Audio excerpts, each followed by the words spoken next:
I wasn't born. I was created. This is Tilly Norwood, who the world was introduced to at Zurich Film Festival. She's also completely AI. Created by Dutch film producer Ellen van der Velden, who described her as the next Scarlett Johansson, Norwood is not just an AI-generated character. She is a conscious attempt by a greedy film producer to replace the work of actual artists. An all-out assault on acting and cinema as an art form. But the threat of AI against cinema as an art form doesn't loom on the horizon. The threat has already arrived. It should come as no surprise that Dwayne "The Rock" Johnson wanted to team up with AI company Metaphysic to deepfake his own face into the live-action Moana, because every day film studios are sneaking generative AI into some of your favorite and least favorite movies and shows, and you won't even know until you've bought your ticket. K-pop Demon Hunters might be one of the biggest cultural moments of the year, but it's also the biggest, most high-profile example of how studios will use AI to cut corners at every opportunity, specifically in the writing of a movie.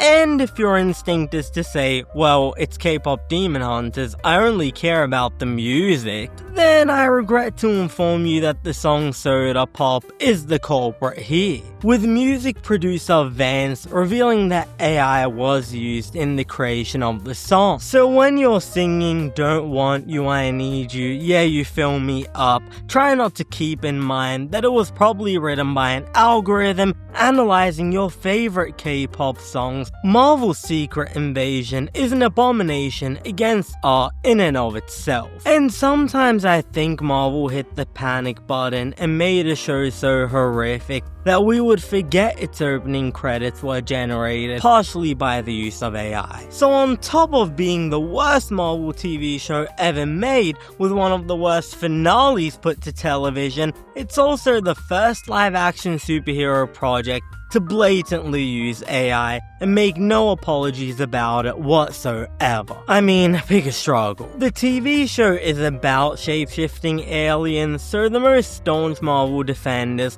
will claim the use of AI here is thematically appropriate. But if you think that this statement made by a steaming pile of garbage Marvel show is worth normalizing the use of AI in place of artists, then I would challenge you in asking, why? What is the point being made here?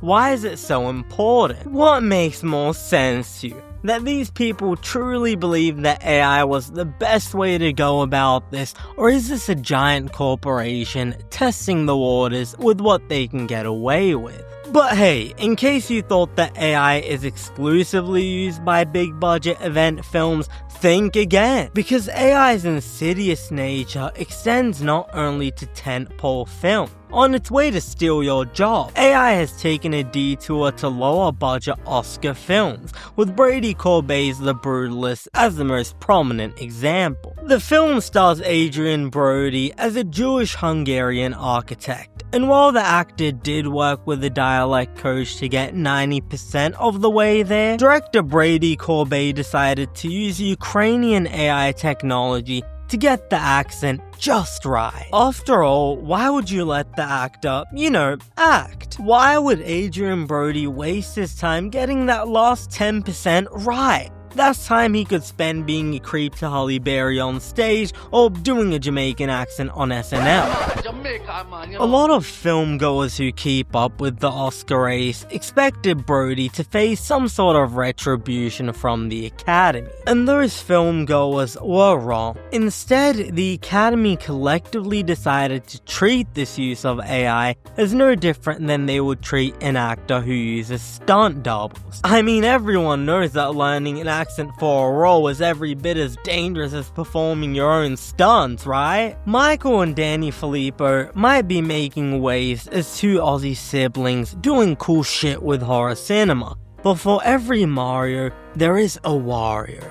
for every flash, a reverse flash. So when Ozzy siblings Cameron and Colin use generative AI for their talk show set horror film Late Nights with the Devil, people were understandably furious. But according to the Filippo brothers' evil counterparts, you are overreacting. We experimented with AI for 3 still images, they said, which we edited further and ultimately appear as very brief interstitials in the film. Now, that statement sounds like an awful lot like what Brady Corbett said about The Brutalist in a statement to The Hollywood Reporter. Respeecher technology was used in Hungarian language editing only. What's a little bit of AI here and there, he might as well said. 2 statements from 2 different filmmakers made as a form of corporate gaslighting, causing you to believe that perhaps you are the crazy one. But while such statements assure that indeed a human touch was used to utilize the AI, what part of these statements assure you that that will still be the case tomorrow? When you award a film like The Brutalist, you send an explicit message to studios, one that says AI is acceptable as a filmmaking tool. When you give a pass to K-pop Demon Hunters because it's just 1 song, you give them permission to do it with 2. And once you've put the toothpaste out of the bottle, you get as much say on how it's used as J. Robert Oppenheimer. And it's scary to think we already hit that red button.